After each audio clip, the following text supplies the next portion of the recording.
I'm Master Saturn. Thank you for joining me for another BDSM United podcast as we continue through our book, Saturnian Sex Magick. Yeah, that's the name of the podcast too, but it's also the name of a book that we wrote. You could get that book and find all the ways to connect with us at www.bdsmunited.com.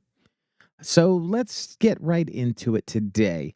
Last time we looked at bondage. And we saw that bondage isn't really about rope or posture or rules. It's about connection. It's about the energy that flows between people, the trust that builds over time, the way two people can lose themselves and find themselves in the ritual of dominance and submission. Mental bondage, practiced through protocol, is a way to deepen that connection.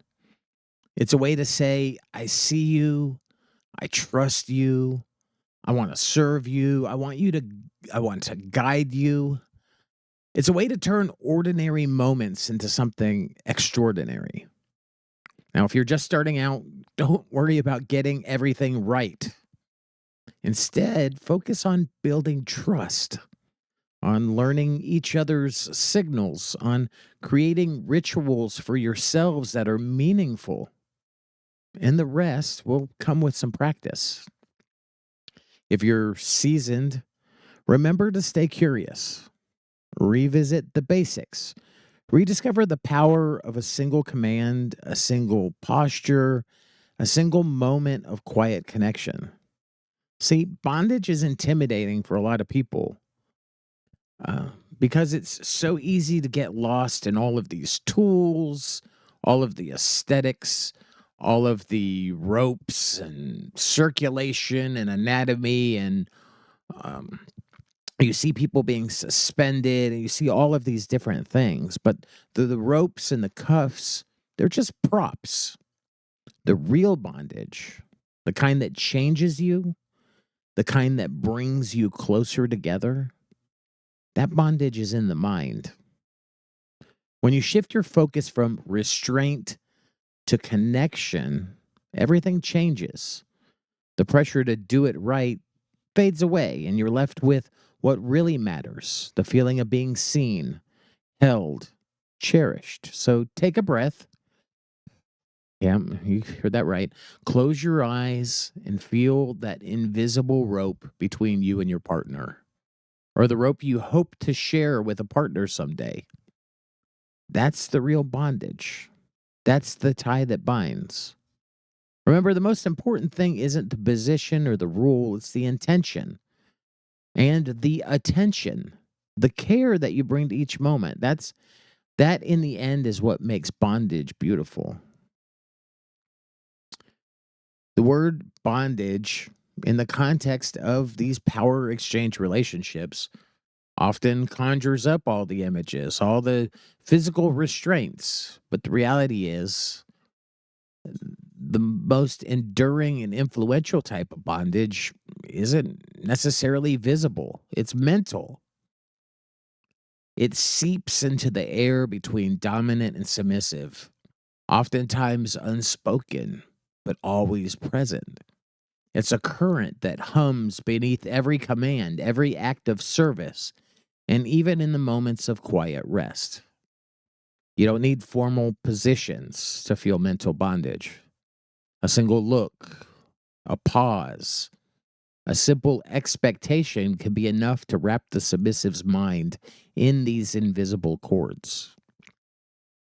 Still, there's a reason why so many couples return to classic slave positions. They reinforce the dynamic, things like kneeling, um, standing at attention, all of those kinds of things. They're not just for show or only for the heat of a scene. Whether they're strict or relaxed, they help draw out the dominance and the submission from both partners, even when nothing is being said at all.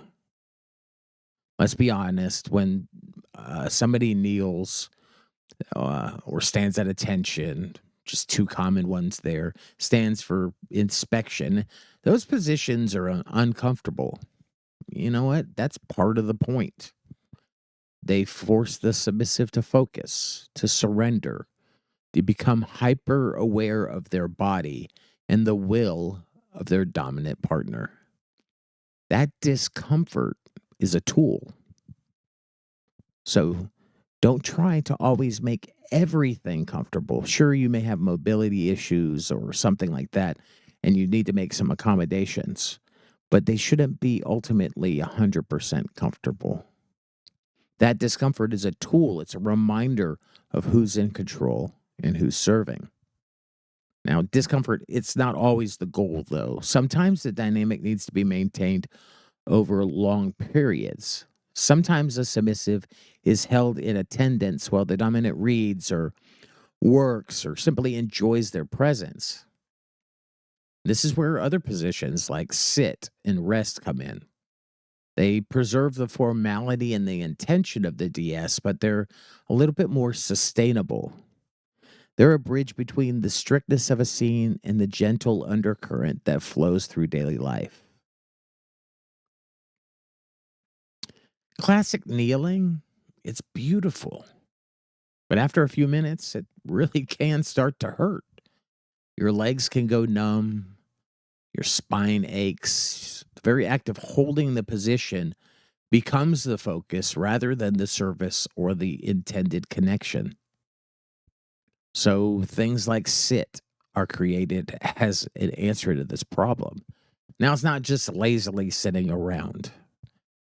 It allows the submissive to remain in attendance without risking actual harm or losing their ability to focus on what is really important, the dominant. In a practical sense, sit keeps the scene, or simply the dynamic flowing. It gives the dominant partner options. They can keep their submissive close and attentive for a lot longer without the constant interruptions of shifting or fidgeting or even accidentally fading, which can happen if you're kneeling for way too long. Sit is formal, not entirely informal. It is also sustainable.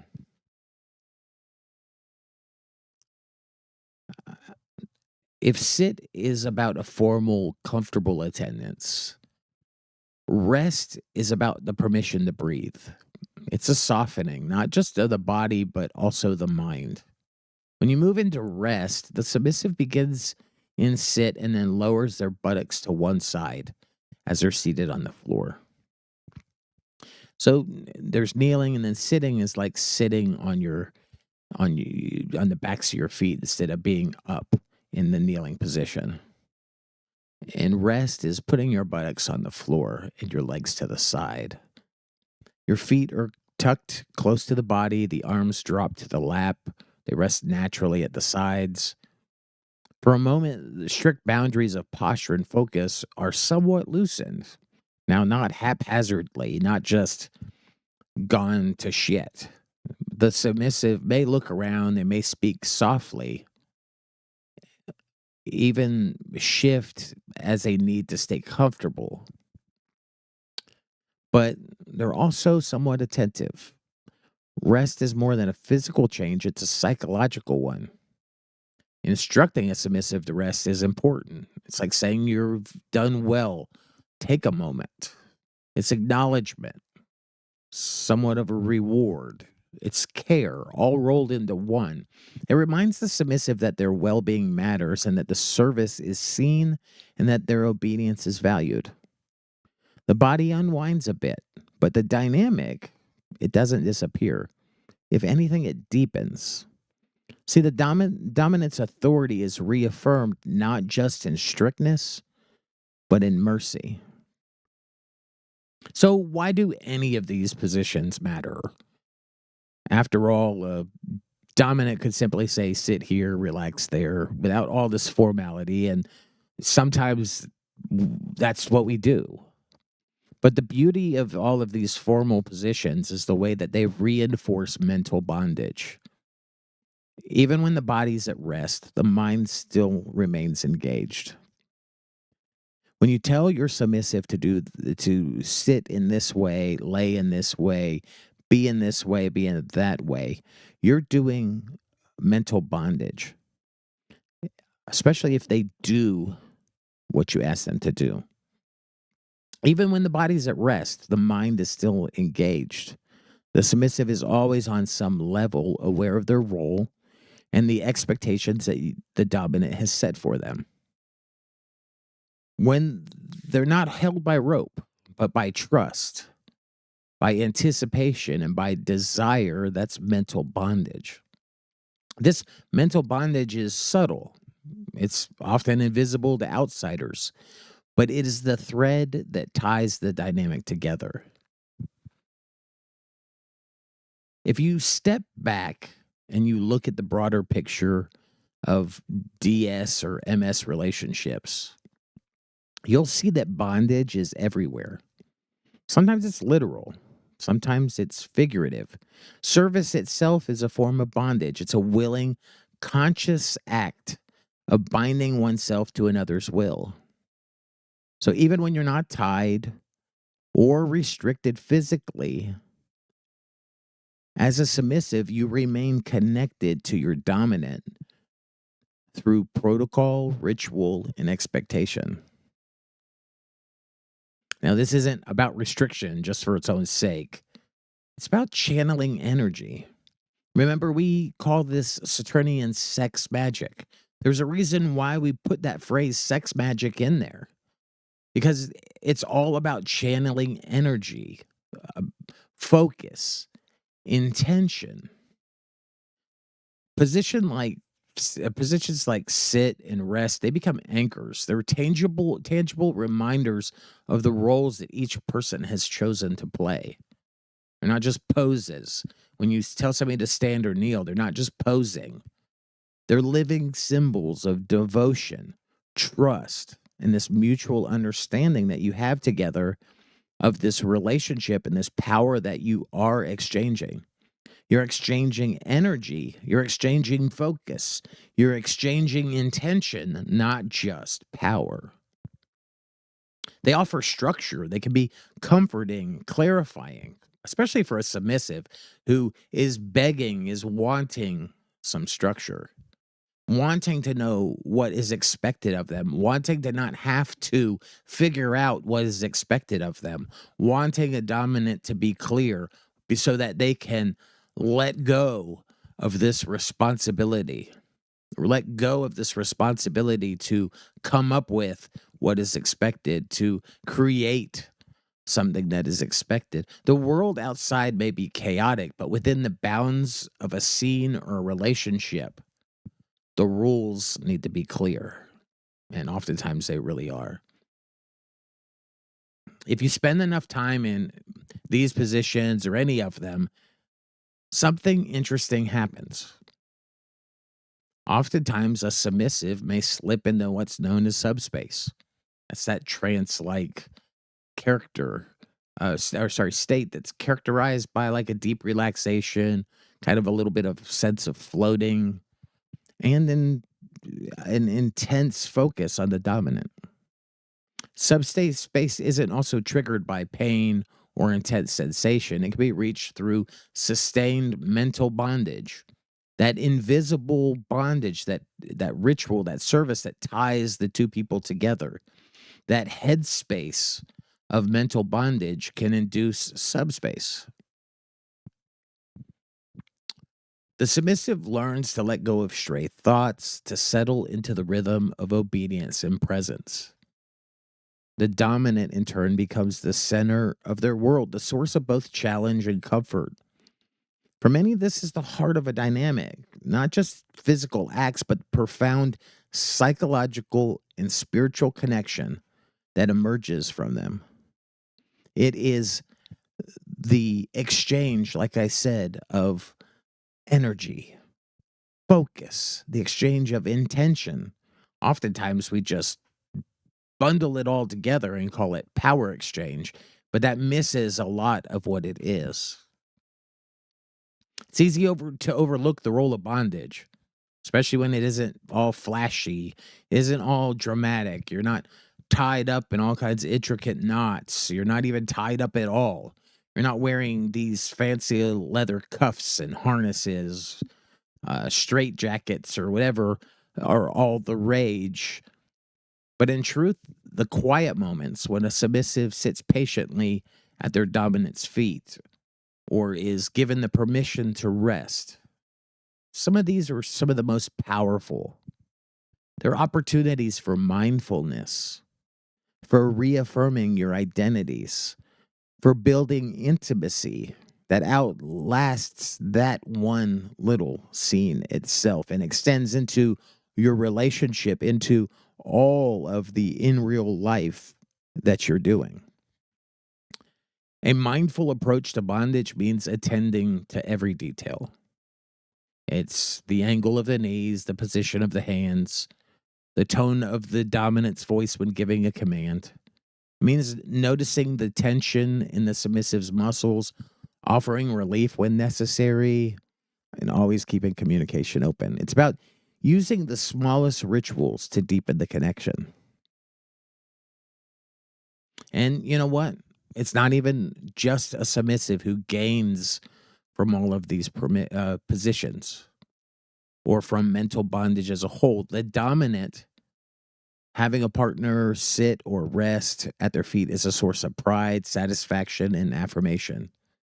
It's really validating to hold a submissive in mental bondage and have them bound and focused on you. It's a reminder of the trust that that's placed in you.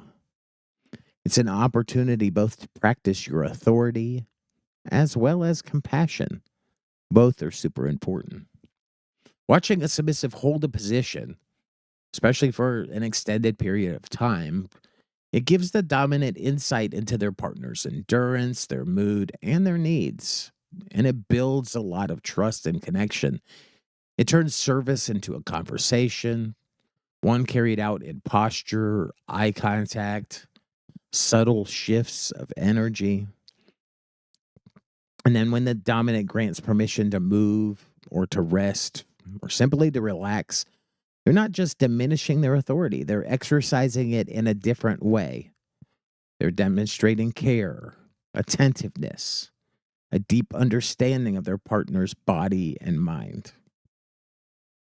A common mistake is to only focus on the strictest positions, on the most extreme bondage, pushing the submissive to their physical limits every time. And while intense scenes definitely have their place, real growth in a relationship comes from balance, especially a power energy exchange like we're talking about. Sitting, resting, they're not just easier positions, they're vital tools. They allow the dynamic to continue without interruption and to flow seamlessly from service to relaxation and back again to service. Giving a submissive permission to rest isn't a sign of weakness. It's an acknowledgement that they're valued and that, their comfort does matter. Over time, it builds resilience and trust and longevity in the relationship. The submissive learns that obedience doesn't mean needlessly suffering. The dominant learns to read and respond to their partner's needs without sacrificing the structure of the dynamic. Perhaps this sounds too good to be true, but it is far from that. It is entirely possible. It is the magic that is magical. It's easy to get swept up in all of the drama, this intricate bondage, intense play. But the heart of any exchange relationship is found in quiet moments. The patience of sitting, the relief of rest, the constant, invisible connection that runs beneath it all.